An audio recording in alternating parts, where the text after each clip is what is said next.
moderasi dalam beragama? Mengapa moderasi beragama penting dalam konteks persatuan di Indonesia? Oleh karena itu, kami akan menyampaikan sebuah syarahan Quran yang berjudul Moderasi Beragama sebagai Berkat dan Pemersatu Bangsa. Dewan Hakim dan hadirin yang berbahagia, berbicara tentang moderasi beragama, Al-Quran telah menerangkan tentang pentingnya menjadi teladan umat Nabi Muhammad SAW sebagai sosok muslim yang beriman, berbuat baik, adil dan moderat dalam bertindak dan berpikir, sebagaimana Allah Subhanahu wa taala berfirman dalam Quran surah Al-Baqarah ayat 143 sebagai berikut. A'udzu billahi minasy syaithanir rajim.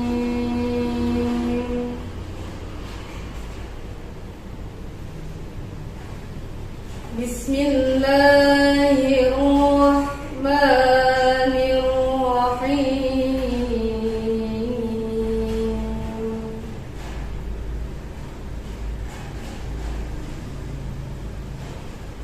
Wa kadzalika ja'alnakum ummatan wasatan litakunu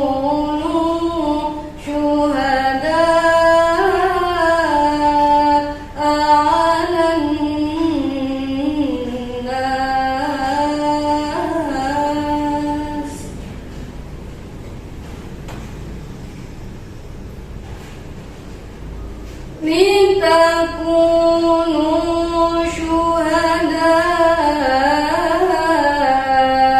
'alan nasi wa yakuna rasulu 'alaikum syahida.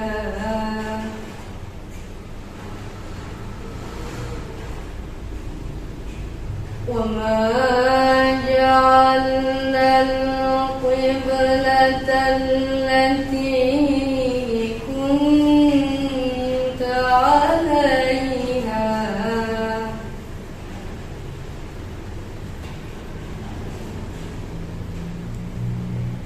التي كنت عليها إلا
Shadaqallahul Azim.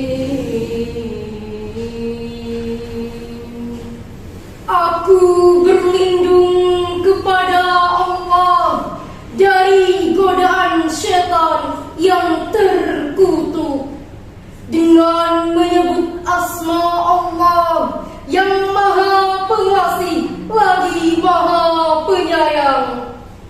Dan demikian pula kami menjadikan kamu umat Islam, umat pertengahan, agar kamu menjadi saksi atas perbuatan manusia, dan agar Rasul Muhammad menjadi saksi atas perbuatan kamu.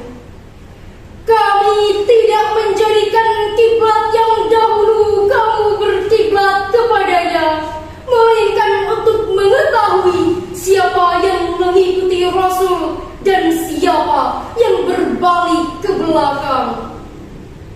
Sungguh, pemindahan kiblat itu sangat berat, kecuali bagi orang yang telah diberi petunjuk oleh Allah.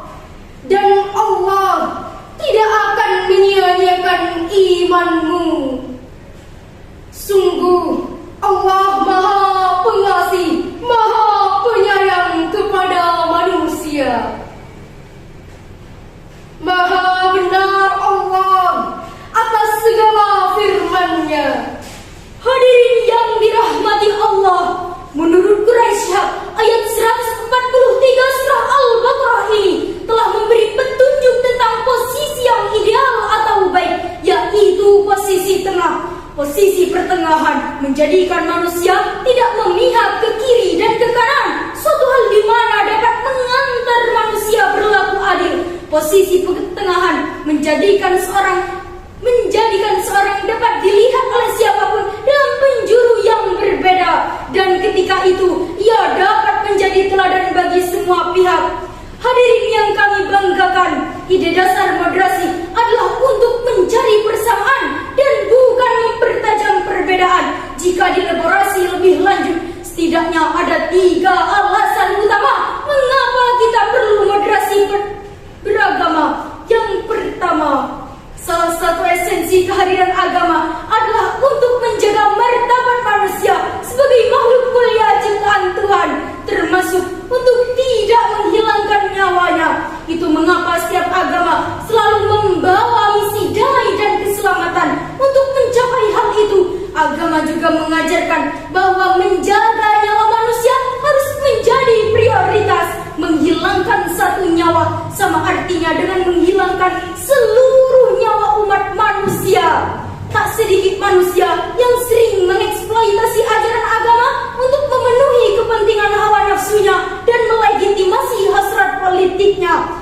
Aksi-aksi eksploitatif atas nama agama ini yang menyebabkan kehidupan beragama menjadi tidak seimbang, cenderung ekstrim dan berlebih-lebihan. Jadi dalam hal ini pentingnya moderasi beragama adalah karena ia menjadi cara mengembalikan praktik beragama agar sesuai dengan esensinya, sehingga agama benar-benar berfungsi menjaga harkat dan martabat manusia. Yang kedua, seiring dengan perkembangan dan persebaran umat manusia, agama juga turut berkembang dan tersebar. Karya-karya ulama terdahulu yang ditulis dalam bahasa Arab kini tidak lagi memadai untuk mewadahi seluruh kompleksitas persoalan kemanusiaan. Teks-teks agama pun menjadi multitafsir, kebenaran menjadi beranak-pinak. Sebagian pemeluk agama tidak lagi berpegang teguh pada esensi dan hakikat ajaran agamanya, melainkan bersikap fanatik pada tafsir versi yang disukainya. Yang ketiga, khusus dalam konteks Indonesia, moderasi beragama diperlukan sebagai strategi kebudayaan kita dalam merawat keindonesiaan. Sebagai bangsa yang sangat heterogen, sejak awal para pendiri bangsa sudah berhasil mewariskan satu bentuk kesepakatan dalam berbangsa dan bernegara, yakni Pancasila dalam Negara Kesatuan Republik Indonesia, yang telah nyata menyatukan semua kelompok agama, etnis, suku, dan budaya. Indonesia disepakati bukan negara agama, tapi juga tidak memisahkan agama dari kehidupan Nilai-nilai agama dijaga, dipadukan dengan nilai-nilai kearifan dan adat istiadat lokal. Beberapa hukum agama dilembagakan oleh negara, ritual agama dan budaya berjalin berkelindan dengan rukun dan damai.